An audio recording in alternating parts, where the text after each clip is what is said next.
How do we make sure the lights always, and I mean always, turn on? It's something we all just expect, but making it happen is one of the most complex, high-stakes challenges of our time. You know, it's not magic, it's a system, and that system is under some serious pressure.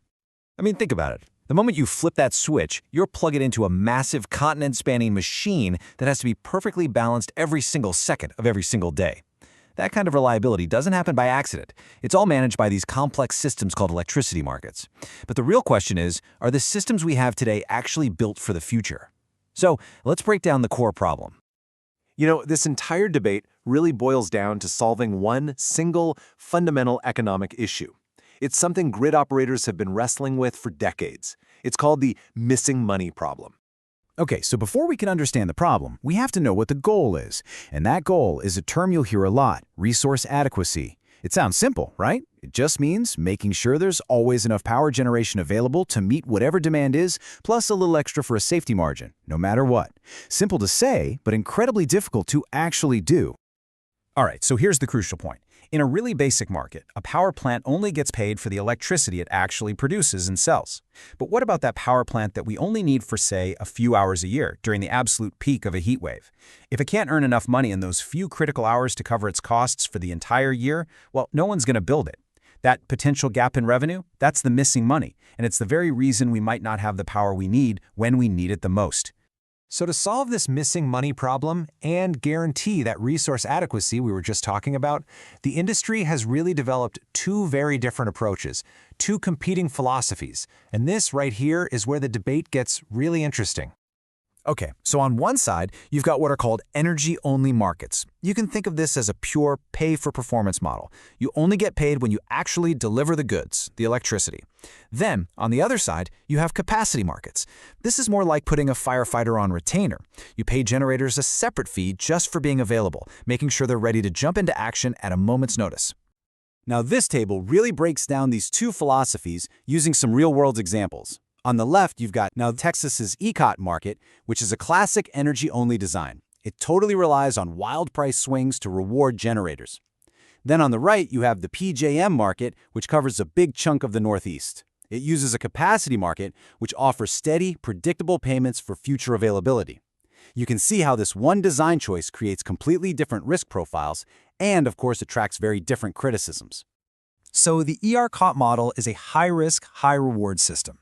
The whole theory is that the chance to earn enormous profits during a few critical hours of the year will be enough to incentivize generators to be there and be reliable. But this total reliance on scarcity pricing, well, it was pushed to the absolute breaking point during events like Winter Storm Uri. And it raised some really serious questions about whether that incentive is actually strong enough when things get truly, truly extreme. And this number right here, this illustrates the stakes perfectly. In ERCOT, when the power supply gets dangerously tight, the price of electricity can legally skyrocket to $9,000 per megawatt hour. Now that is the market's way of screaming, we need more power, right now. It's designed to make it incredibly profitable to show up when the grid needs you most.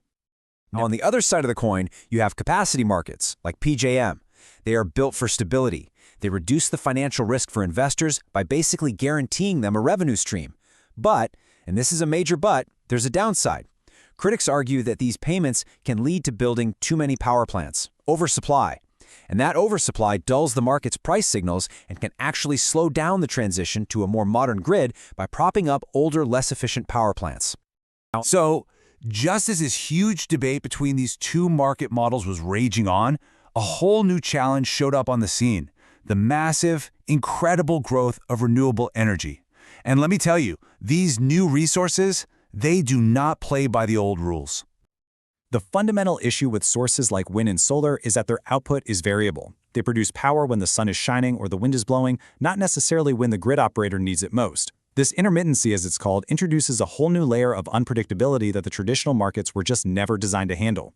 And it's not just about the huge utility-scale wind and solar farms. The grid is literally being transformed from the bottom up by what are called distributed energy resources, or DERs. We're talking about things that are in or around our homes and businesses.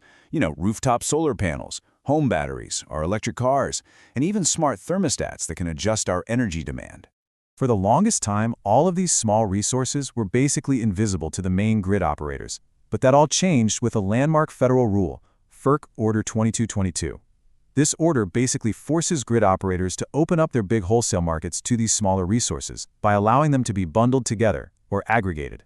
So now, a company called an aggregator can take thousands of home batteries or EVs, bundle them up, and bid them into the market as if they were one single virtual power plant. It's a total game changer.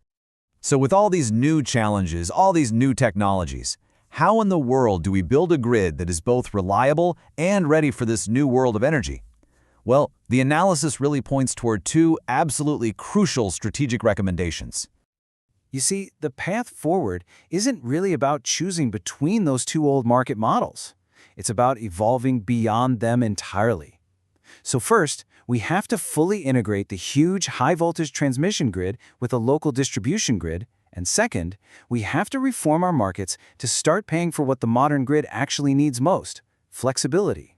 For pretty much a century, the high-voltage transmission system in the local distribution system, the poles and wires in your neighborhood, have operated in their own separate worlds, their own silos. That has to end. Integrating them means creating a system of grid orchestration, where the wholesale market operator can actually see and coordinate with all of those distributed resources on the local grid, all in real time. And this brings us to that second crucial evolution. Instead of just paying for generic capacity, just for being available, future markets need to start paying for specific capabilities.